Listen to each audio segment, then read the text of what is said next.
Assalamualaikum warahmatullahi wabarakatuh. Perkenalkan, nama saya Nurasani. Saya dari kelas 226D. NIM saya 2209308110031. Di sini saya akan menjelaskan materinya, yaitu desain penelitian dan sampling dalam penelitian kualitatif dan kuantitatif.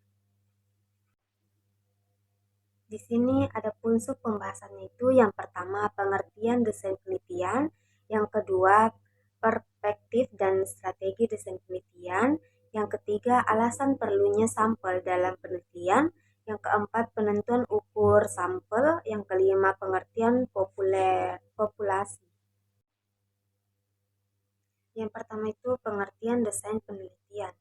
Desain penelitian adalah kerangka konseptual yang digunakan untuk merencanakan melaksanakan penelitian. Ini mencangkup langkah-langkah dalam pengumpulan, pengolahan, analisis, dan penyajian data secara sistematis dan objektif untuk memecahkan masalah atau menguji hipotesis.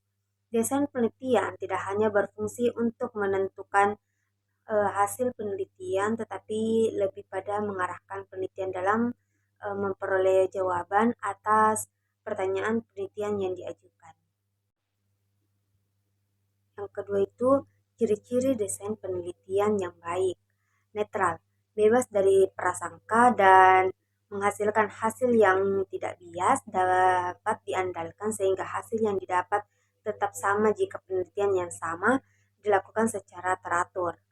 Valid, sehingga hasil yang didapat sesuai dengan tujuan penelitian dapat digeneralisasikan sehingga apa yang dipelajari dari desain dapat diterapkan pada populasi yang besar. Fungsi desain penelitian. Desain penelitian memiliki beberapa fungsi penelitian, mengidentifikasi dan menguji hipotesis. Desain ini membantu dalam merumuskan hipotesis dan memiliki teknik analisis yang tepat dan mengujinya. Selanjutnya itu perspektif dan strategi desain penelitian. Desain penelitian dapat dilihat dari berbagai perspektif termasuk pendekatan kualitatif dan kuantitatif. Yang kedua, jenis desain penelitian, desain deskriptif, desain eksperimen, dan desain kualitatif. Yang ketiga, fungsi desain penelitian, menyediakan panduan bagi peneliti dalam mengumpulkan dan menganalisis data. Selanjutnya, mengontrol variabel-variabel yang tidak relevan untuk meningkatkan validasi hasil penelitian. Selanjutnya, menentukan batas-batasan penelitian agar fokus tetap terjaga. Selanjutnya itu alasan perlunya sampel. Penggunaan sampel dalam penelitian diperlukan untuk menghemat waktu, biaya, dan sumber daya. Pengambilan sampel dari seluruh populasi memungkinkan peneliti untuk mendapatkan data dan representatif tanpa harus melakukan observasi terhadap semua elemen populasi. Selanjutnya itu alasan perlunya sampel dalam penelitian. Yang pertama efisiensi waktu dan biaya, yang kedua kepraktisan, yang ketiga keakuratan hasil. Selanjutnya penentuan ukuran sampel dan teknik pengambilan sampel. Ukuran sampel yang tepat sangat penting untuk memastikan validasi hasil penelitian. Ukuran ini ditentukan berdasarkan beberapa faktor seperti target populasi, tingkat kepercayaan yang diinginkan, dan margin kesalahan yang dapat diterima. Teknik pengambilan sampel dibagi menjadi dua kategori utama. Yang pertama itu probability sampling atau sampel acak, dan non probability sampling atau sampel tidak acak. Selanjutnya pengertian populasi. Definisi umum, populasi diartikan sebagai sekumpulan individu, objek, atau fenomena yang memiliki karakteristik khas dan menjadi perhatian dalam satu penelitian.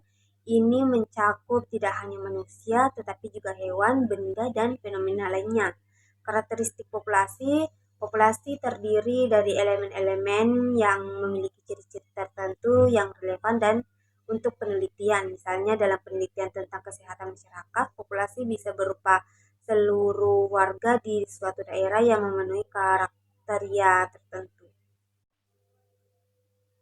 Populasi memiliki peran penting dalam menentukan validasi dan reliabilitas hasil penelitian, penentuan populasi yang tepat untuk membantu penelitian untuk yang pertama itu mengumpulkan data yang relevan dan representatif, yang kedua menarik kesimpulan yang dapat digeneralisasikan ke seluruh populasi, yang ketiga memilih teknik pengambilan sampel yang sesuai untuk mendapatkan informasi yang akurat. Dengan memahami konsep populasi, penelitian dapat merancang studi mereka dengan lebih efektif dan memastikan bahwa data yang dikumpulkan dapat memberikan wawasan yang berarti tentang fenomena yang diteliti. Baik, itulah tadi hasil presentasi saya. Cukup sekian dan terima kasih. Jika ada kesalahan, mohon dimaafkan. Sekian dan terima kasih. Assalamualaikum warahmatullahi wabarakatuh.